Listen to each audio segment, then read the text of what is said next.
tambay, naka full makeup. Nagpa-part-time na kami sa finals. Ano ito number yan? 46. Hanapin natin Ano? kasi number. 00175. Bakla yung nakalagay sa lagi. Hindi ba ano yan? Found it. Balik na natin. Thumbnail. Ay, dali. Thumbnail. Nagtanong na tayo, tulog na ako na kayo. Shit, ang gandang mga rebound yan. Ay, hindi ate. Ate. Ay, hala.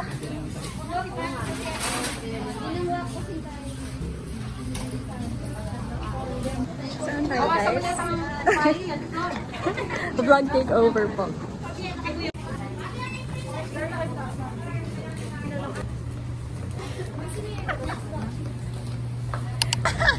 May baliw, guys. May baliw. Guess what happened? Oh my God, Multo ng kahapon. Nanginginig ako. Oh my God. Pero akala ko talaga.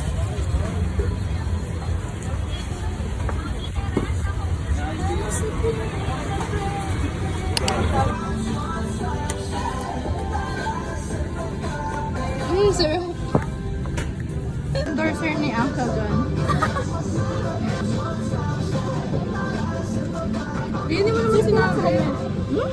Kakainis naman to. Hala, so ano pa naman yan? It's giving baby girl. Baby, let's eat na. Ay, susubuan mo ako. Bala ka, may kamay ka naman. Baldado ka ba?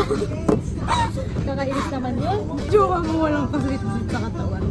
Mukbang ng puto bumbong. Kasi pa, Mainggit kayo.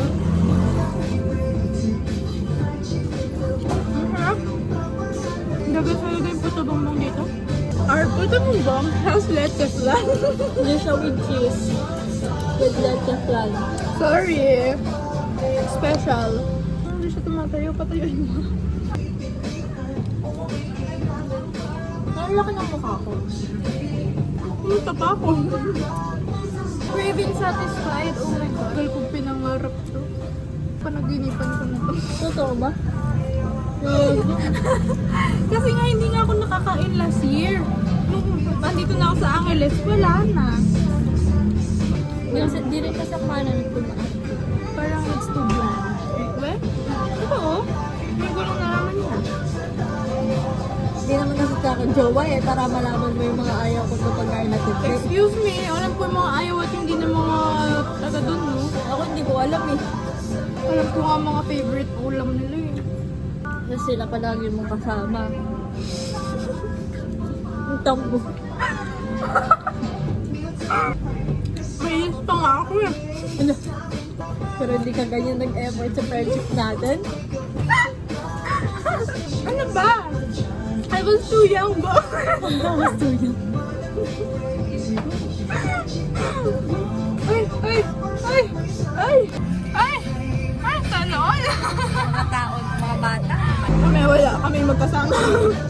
Wala eh. Biglang. Hindi talaga napilit yung table for four. Nagkulang talaga kami dahil Hindi kinaya ang table for four this year. Muntik-muntikan lang. Kaso, wala talaga. ginago lang. Bested too hard. Bested too hard. Sabay naging streamam. Wala lang, di ako tanga. I mean, tanga ako pero di sobrang tanga. Eh, kung babakatanga ka naman sa ganun. Oo na yun. Bakit talagang itakwikit ito eh? Anong sabi ko? I'm the most considerate friend. Pero sa gusto. Hindi mong gwapo yung nilalik-balikan. Kaya nga sa inyo dapat gwapo eh. Ako na to, kaya ko na to. 12 pa ako dyan. Kasi ka-date ni...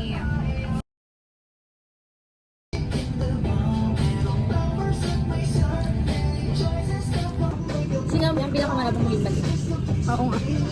Ang girly-girly mo. Fair. Ikaw din. Sure ko hindi. Hindi mo sure. Beauty. Kahit anong tingin ko parang malabo. Ako? Hanggang Parang girl crush lang siguro. As in, crush mo kasi maganda. Ganun.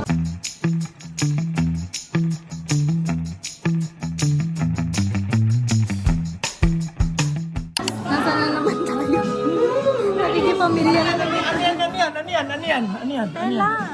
Hello. Hindi, to.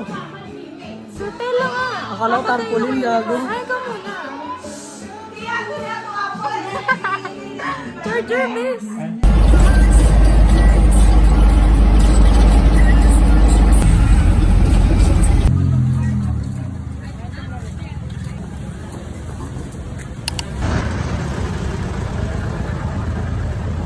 First time ko pumunta dito na mag-isa. Oh my God! Hindi naman ako naligaw, guys.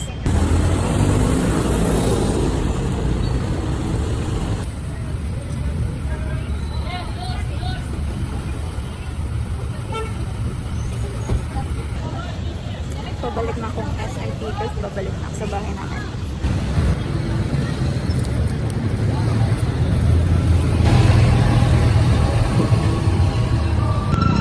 Girl, pagod na ako. I'm here at AC. Nasira pa yung sapatos ko. Oh my God.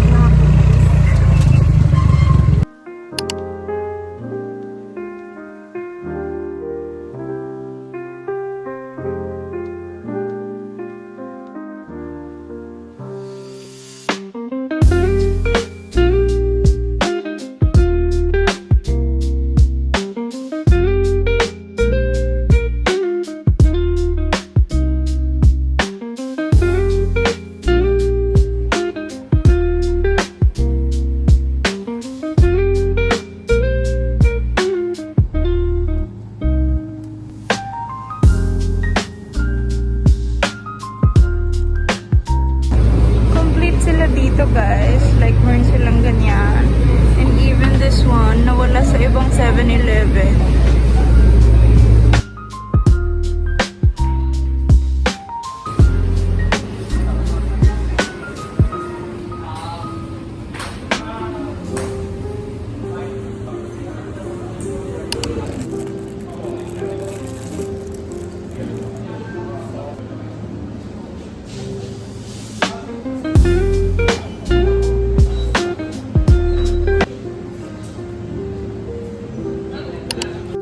Hi girlies! How are you? Kakauwi ko lang. Halata naman kasi haggard na ang ante mo. My God, super pagod ako today.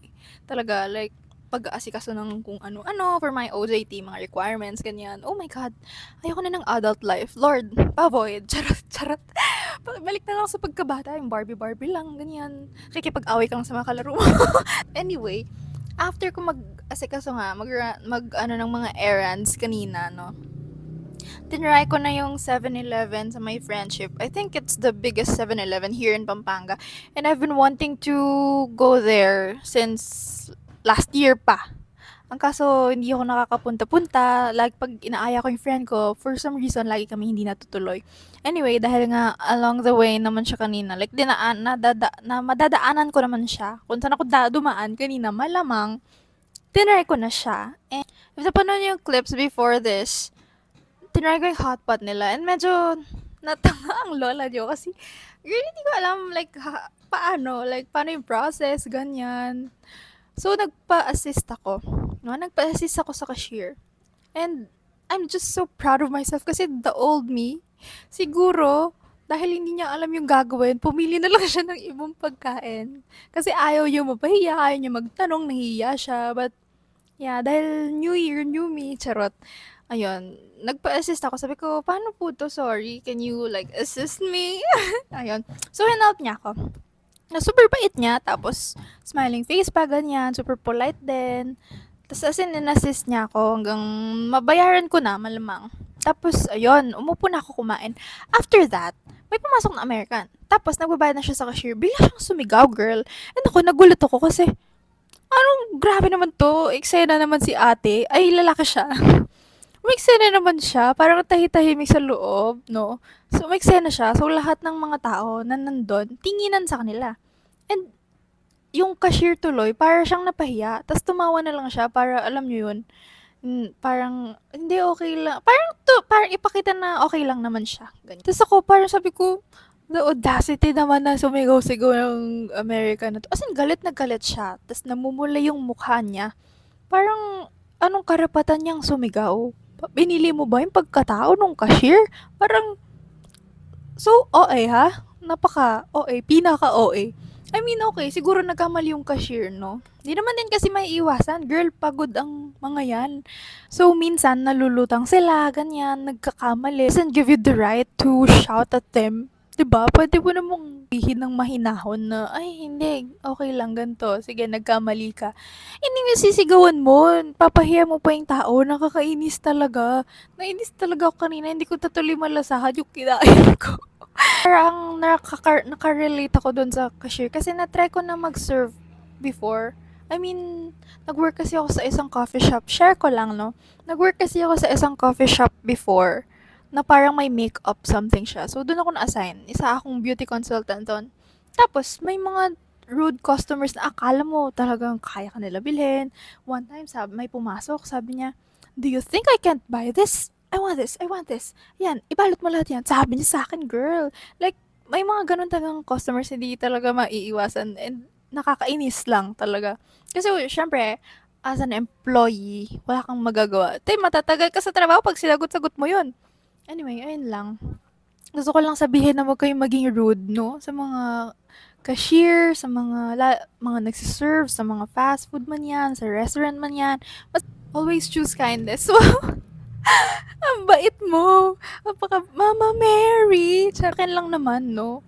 Hindi naman ikakabawas ng pagkatao mong maging mabait. Ay, hindi naman siguro mabait, but like, polite lang.